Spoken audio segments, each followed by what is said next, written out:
Hello, I'm Kirk Weiler, and this is Common Core Algebra 2 by eMath Instruction. Today we'll be looking at Unit number 13, Lesson number 4 on the normal distribution and z-scores. Now this is a follow-up to our previous lesson where we got you some exposure to the normal distribution. Alright, but as a recap, the idea here is that there are many populations where the data is what's known as normally distributed. And that means that the mean and the median are the same, and that the data then spreads out symmetrically about the mean/median, with there becoming less and less of a percentage of the population as you move farther and farther away from the mean. Let's jump right in and take a look at this. All right.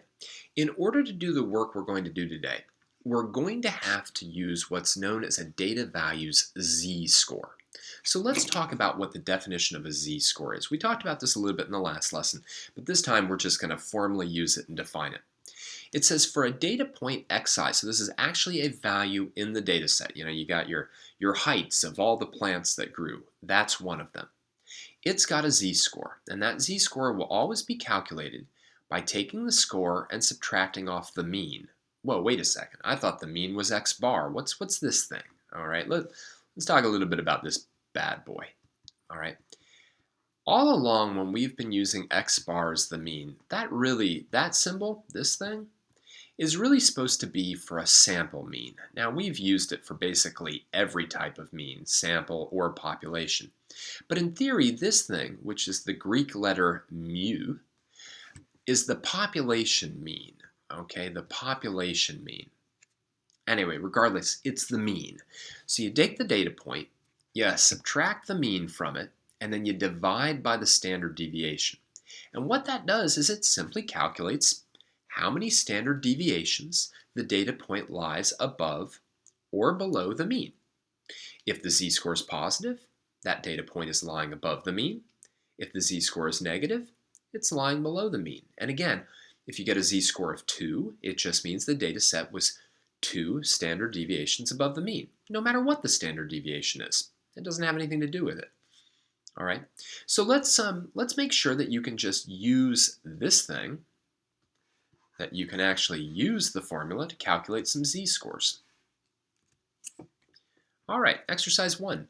Boys' heights in 7th grade are normally distributed with a mean height of 62 inches and a standard deviation of 3.2 inches. So let's just boil this down. Mu, use that symbol a little bit because it's kind of new for you, is 62. And sigma is 3.2. Find z-scores, rounded to the nearest hundredth, for each of the following heights. Show the calculation that leads to your answer. All right, so let's take a look at this z-score, and then I'll have you do the other ones on your own. Really, it is kind of a plug and chug thing. You're going to take your data point, you're going to subtract off your mean, and then you're going to divide by your standard deviation. And I mean, again, this is now just calculator work, but what we end up getting is obviously 4 divided by 3.2, and that ends up being 1.25. Now we wouldn't have been able to deal with a z-score like this in the last lesson because our chart, that normal distribution bell curve chart, only came in half standard deviations. But what this tells me is that the 66 inches lies 1 1/4 standard deviations above the mean. Why don't you go ahead and calculate them in letter B and letter C?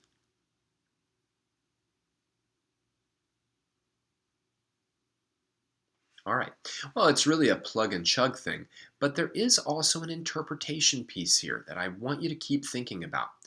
57 minus 62, it's really important that you do 57 minus 62 and not 62 minus 57. Very, very important.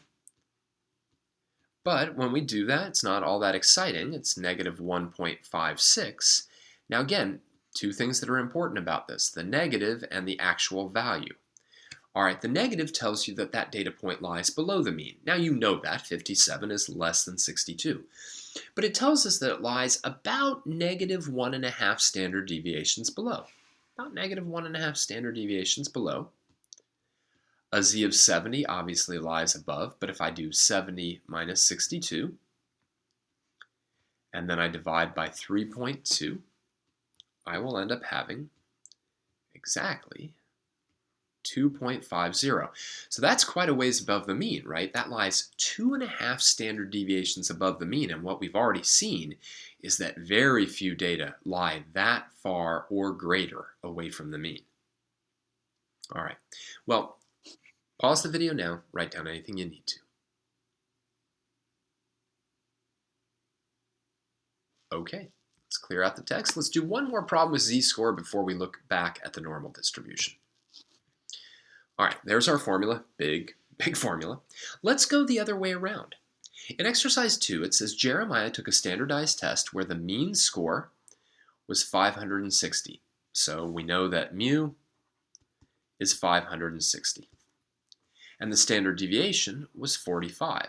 So sigma is 45. If Jeremiah's score resulted in a z-value, so they're giving me the z-value of 1.84, then what was Jeremiah's score? In other words, what we're looking for is x sub I. Why don't you pause the video now and see if you can figure out what Jeremiah's score was to get him that z-value.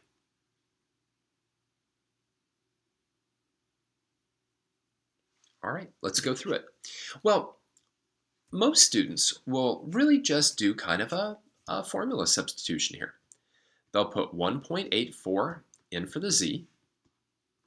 They'll leave the x sub I unknown because we don't know that. Then they'll put 560 in for mu. And then they'll put in 45 for sigma. Let's solve for x sub I. Now, this is going to seem a bit strange. I'm going to multiply both sides by 45. That shouldn't seem strange. But just for a minute, I'm going to leave this unevaluated. I'm just going to leave it as 1.84 times 45. Then, of course, you add 50 to both sides. And I'm going to get this.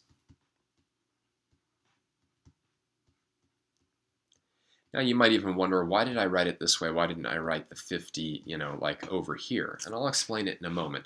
This comes out to be 643 as his score. So if you got 643, that's awesome. Now, I would love it if people would just automatically write this down without going through all of this stuff. And let me explain why. Right? The whole point of a z-score is it tells you how many of these we are above or below this. So really, if I know the mean, and I know the z-score, and I know the standard deviation, I should just know it's the standard deviation plus the z-score times, the mean plus the z-score times the standard deviation. I should know that again if I understand z-score. Z-score being the number of standard deviations. So, this is a z-score that indicates that we're about 2 standard deviations above the mean. So if I want his score, I should take the mean and add 2 standard deviations. In this case, I'm taking the mean and I'm adding 1.84 standard deviations, so slightly less than 2. Okay, but think about that a little bit before we move on. All right, let me clear out the text. Now, in the last lesson, we dealt with a lot of problems that we're going to deal with today, except I always had to kind of make the problems a little bit fake. I had to make sure that everything was a half a standard deviation, right? 1 standard deviation, 1.5, 2, 2.5, 3. We don't have to do that anymore. Now we can get a lot more accurate. Now we're going to have z-scores to the nearest hundredth. Now, there is a real good question about what you'll be expected to do on any given standardized exam you might take. But the standards for Common Core Algebra 2 say that you should be exposed to what are called z-score tables. Okay, so that's what we're going to work with for the majority of the lesson, and then I'm going to show you how to use your calculator to do some of this, okay? But mostly we're going to work with what are called z-score tables. Z-score tables pretty much always give you the area or the proportion or the percent, depending on how you want to look at it, between the mean and some particular positive z-score. Positive z-score. To get the negative z-score, a z-score that's down here, that's negative, it's kind of some bad symbolism, but whatever, then you just sort of like use the symmetry of the graph. All right, and I'll explain what I mean by all of that in a moment. So let me show you how to read this table, but in the context of the problem that we're working on. So let's take a look at letter A. Letter A says, find z-scores for sockeye salmon whose lengths are 25 and 32 inches, round to the nearest hundredth. So let's take a look. We have a mean of 29.2 inches and a standard deviation of 2.4 inches. So let's find the z-score for the 25 inches. All right. So if I do 25 minus 29.4 and I divide by 2.4, what we'll end up getting is negative 1.75. Now we would have been in trouble in the last lesson, but now we'll be okay. And let's do 32 minus 29.4 divided by 2.4, and that'll give us a z-value of 1.17. All right, so those are our two z-values. One of them is below the mean. One of them is above the mean.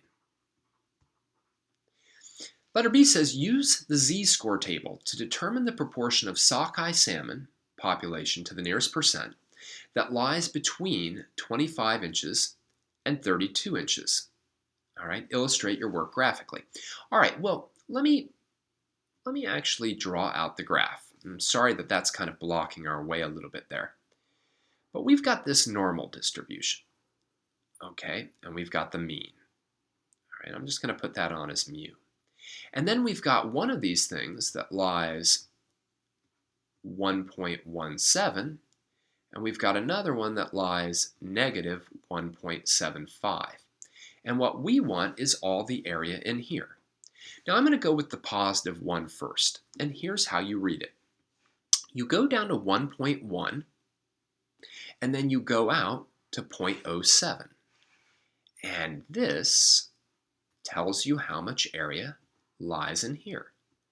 That's 0.3790. It's not just the area, but it's the proportion or the percent, 37.9%. If I want negative 1.75, this table's not going to have that on it. But if I go to 1.75, which would be right here, that'll give me the same thing because the normal distribution is symmetric. That will be 0.4599. So if I want the total percent, I do 0.4599 plus 0.3790. That ends up being 0.8389, and that is to the nearest percent, 84%. And that's it. So the z-score table always tells us the proportion of the population that falls between the mean and whatever z-score you just calculated. Now again, different z-score tables can look differently. All right, so you sort of have to roll with whatever you're given, but this is a very standard z-score table. So pause the video now and think about what we just did.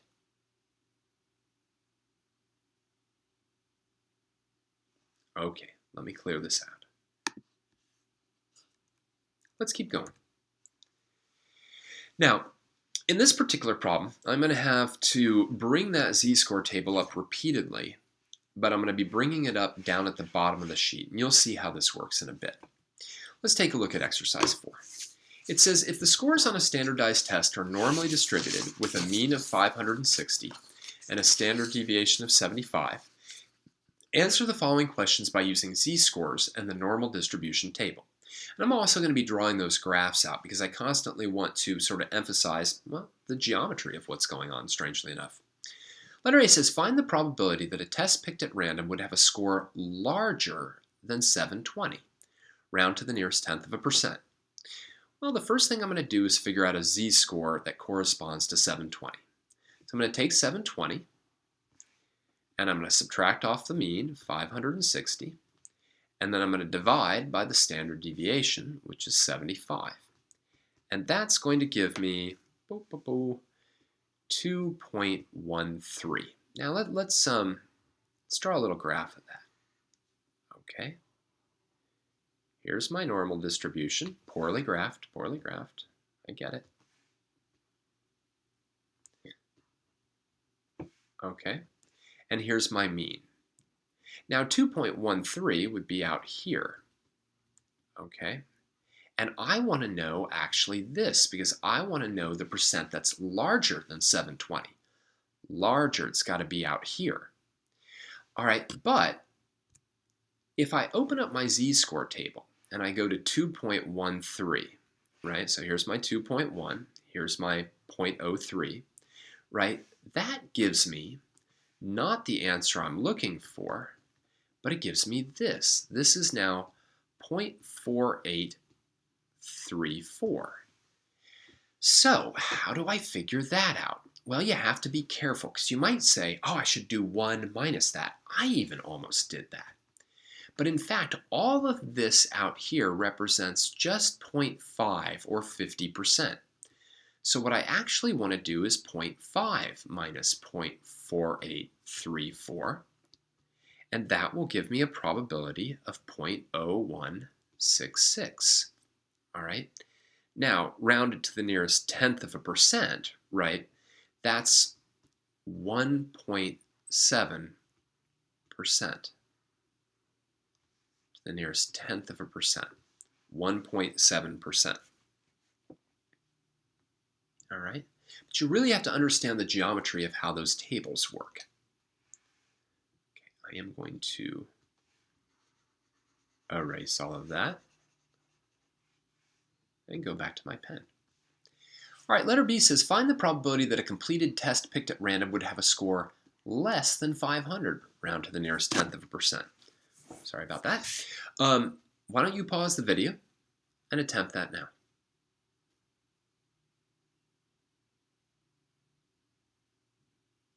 All right, well, let's take a look at it again. All right, my z-score corresponding to 500. I do 500 minus 560 divided by 75. All right, when I work through all of that, I get negative 0.80. And let's bring up, well, actually, let me draw this out again, and then we'll bring up the relevant line in the z-score. So again, my normal distribution, getting worse and worse as I draw it. And I'm going to be negative 0.80 here.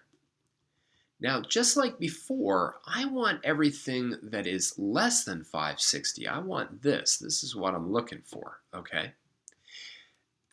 And when I bring up the actual table, right, here it is. Here's the 0.8, and here's the 0.80. So this is actually the one I want. But just like before, what the table is giving me is this area. It's always between the mean and the z-score.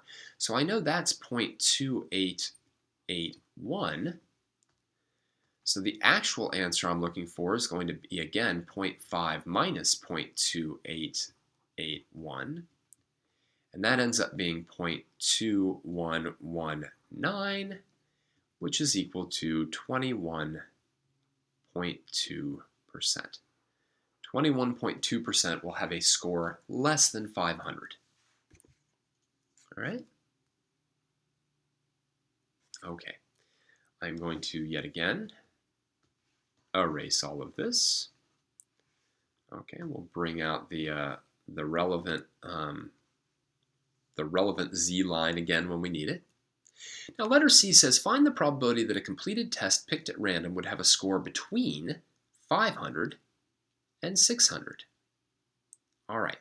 Well, we already have the z-score for 500, but let me just write it out again really quick in case we weren't doing a problem where we had just done the 500. We would do this and we'd get the negative 0.8. Okay.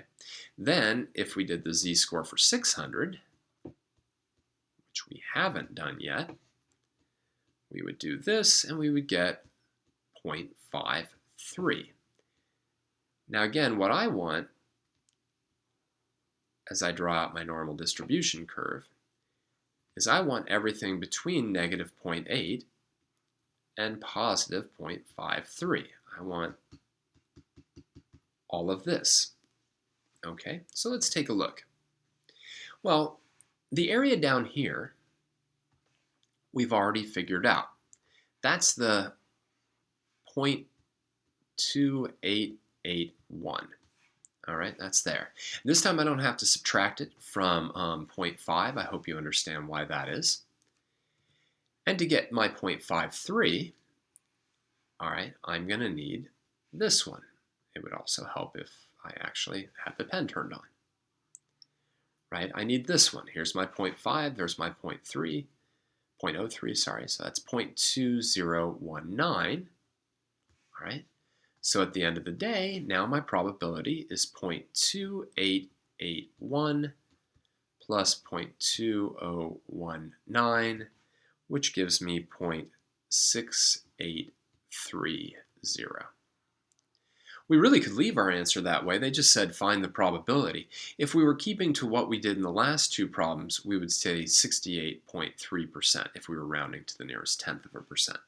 All right, so pretty good percent. All right, letter D may be the trickiest one.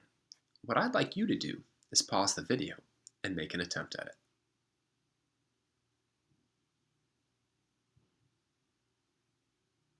Okay, well, I'm going to erase a little bit down here. Go back to here. Not much room left. I can only imagine how small my head is right now. Well, we've already done the z-score for 600.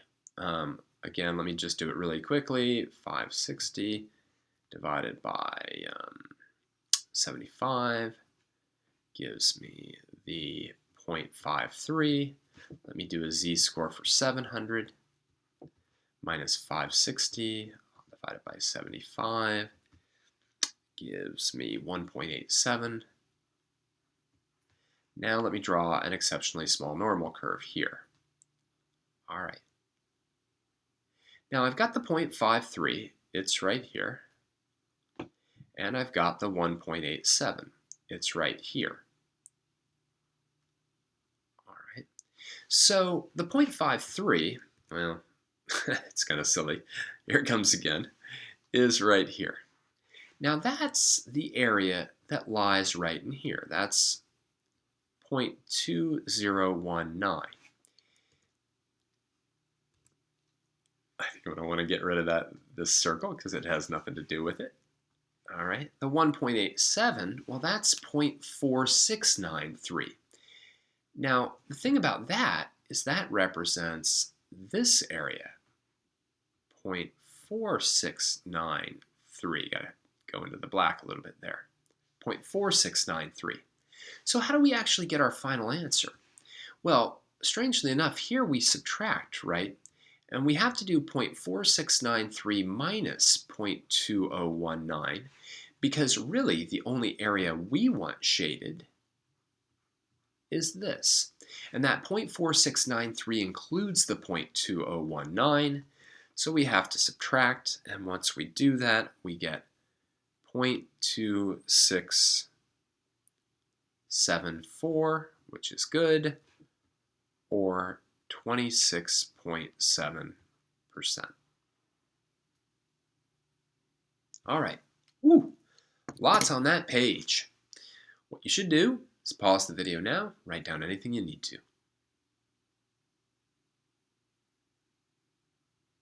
Okay, I'm going to clear out this text. And let's take a look at another one. Exercise 5. The average weight of full-grown beef cows is 1,470 pounds. So average, meaning the mean. And a standard deviation of 230 pounds. That's way more than what I weigh. If the weights are normally distributed, what is the percentile rank of a cow that weighs 1,750 pounds? All right, well, why don't you play around with this? See if you can figure out the percentile rank of that cow.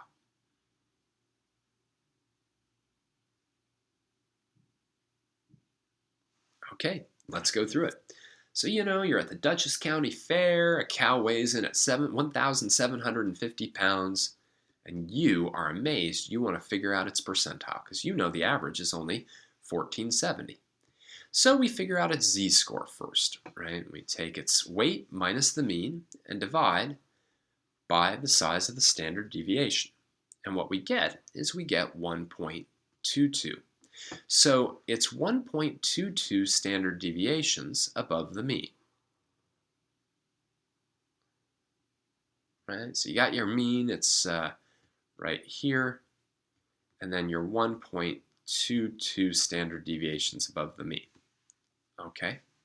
So, you then break out your normal distribution chart, which then overlaps where you were just drawing because of poor planning, and you go right here, right? 1.22. Now, what does that really give you?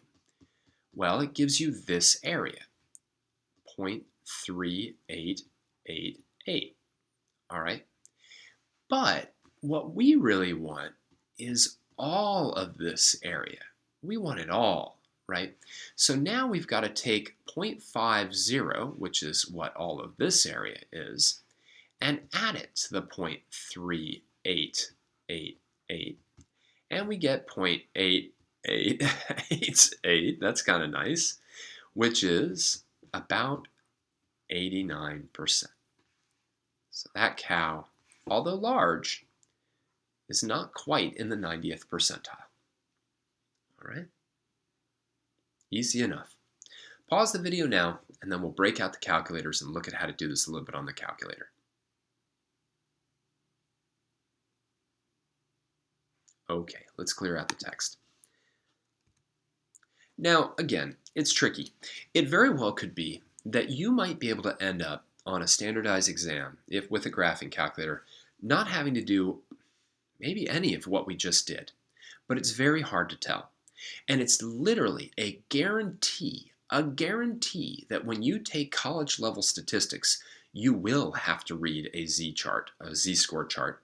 Now, you might not think that you'll have to take college level statistics, but the vast majority of people do. So it is a good idea to learn how to read one of those charts. And I say all of this because I'm now going to show you a really easy way to do this on the graphing calculator. All right, the normal distribution on the calculator. Exercise 6 says, given that the volume of soda in a 12-ounce bottle from a factory varies normally, there it is, with a mean of 12.2 ounces and a standard deviation of 0.6 ounces, use your calculator to determine the probability that a bottle chosen at random would have a volume greater than 13 ounces. All right, well, let's take a look at how we do this. Let's bring out the TI-84 Plus. Now, this particular feature on the calculator, I would imagine, varies quite a bit between Casio, Texas Instruments, Hewlett-Packard, etc. All right, so just watch this. We're not going to touch the stat button. We're going to go into what's called the distribution menu. Now, that's right above the VARS button. So the VARS button is right here, and right above it, you'll see a little DISTR. That stands for distribution. So let's hit second VARS. All right. Now, what you'll notice when you hit second VARS, is that the second option is this thing that says normal CDF.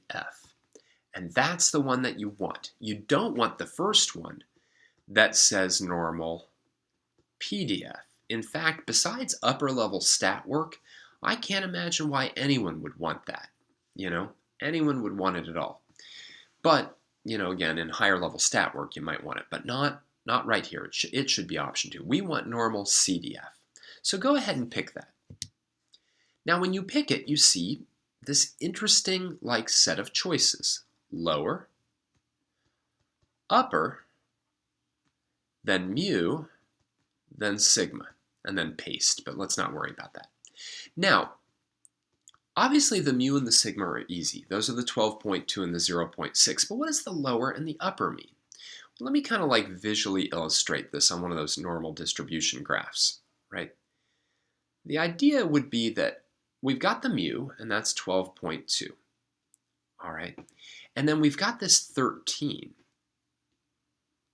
Okay. And we want to know the probability out here. Okay. Well, that means that the lower is 13. So type 13 in as your lower. Okay? Now, what's your upper? Well, literally, you should put something in there that's much bigger than 13. How much bigger? Well, the standard deviation is 0.6. We know that almost all the data is going to be within 3 standard deviations, so 3, 4. I mean, I could put in 20 as my upper. That would be fine too. I could put in 2,000 as my upper. It won't make any difference. But you wouldn't want to do 14 as your upper because that's too close. I want something that's way, way out here. Something that like this graph has come down and it is just almost hugging the x-axis. And 20 is actually good enough. Then in my mu, what I want to do is I want to put in my mean, which is 12.2. So let's put that in. And then in sigma, I want to put in 0.6. And then I'm just going to hit enter. Don't worry about paste. Just hit enter, enter, and it spits it out. 0.0912. Or how about 9.12%? 9.12% will have volumes greater than 13 ounces. All right. Let's do the less than 11 ounces one. Let's go right back into that command. Let's go to distribution. Let's go to normal CDF. All right. Now again, this time what we've got is we've got this normal distribution. And I want everything that's smaller than 11 ounces. All right, remember mu is 12.2.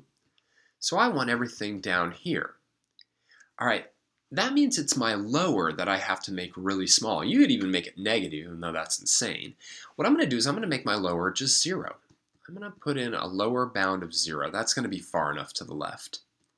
But my upper now is 11. Okay, I'm going to have everything from 0 to 11. And then my mu is going to be 12.2. And my sigma is going to be 0.6. So make sure those are all in there. They all look good. 0 for your lower, 11 for your upper. Now, by the way, if you change that lower to 5 instead of 0, you're going to have the same answer. If you changed it to 8 instead of 0, maybe not. The upper absolutely has to be 11. Okay, that's the highest one you want in your category. Okay, but you hit enter on all of that, and what does the calculator give us? 0.0228, or 2.28% fall below 11 ounces. And that might be important for this factory, right? You might be angry as a consumer if you're being told that you have a 12-ounce bottle, but there's like 10.5 ounces in it, right?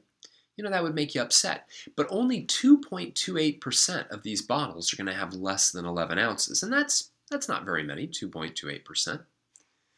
Now, maybe the one that I should have started with was letter C, between 11.5 and 12.5 ounces. This might be the easiest one, right? Because these would be all the ones that would kind of round, if you will, to 12 ounces. But let's pop back into our distribution menu. Let's go to normal CDF. And now the beautiful thing is that the lower is 11.5. The upper is 12.5. Mu is 12.2. And sigma is 0.6. All right, so that's pretty easy. Between is the easiest scenario, which maybe means I should have started with it.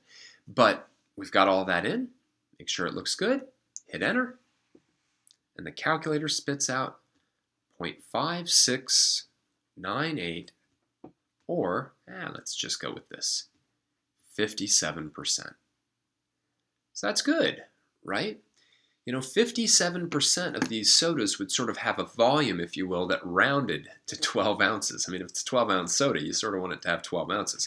I wouldn't mind if it had 13 ounces. But, like, all of those would then round down to that 12 ounces. All right, we'll pause the video now, write down anything you need to, and then we'll clear out the text. Okay, excellent. Let's get rid of our calculator. And let's finish up. All right, so today we saw how to use the normal distribution in a more refined way than we did in the last lesson. We were able to get more detail. So now we can calculate z-scores not to the nearest half, which is what we had in the last lesson, but to the nearest hundredth. We also saw how to use a standard z-score table to then calculate percents or probabilities within a normally distributed data set. And we finished it up with a little bit of calculator explanation. Not that much because, again, calculators are going to vary quite widely on how they can be used. Now, don't get me wrong, get practice with both the table and your calculator on the homework. Sure wouldn't hurt to use the calculator to sort of back up what you're seeing on the table. That would be great. All right, enough for now. Thank you for joining me for another Common Core Algebra 2 lesson by eMath Instruction. My name is Kirk Weiler, and until next time, keep thinking and keep solving problems.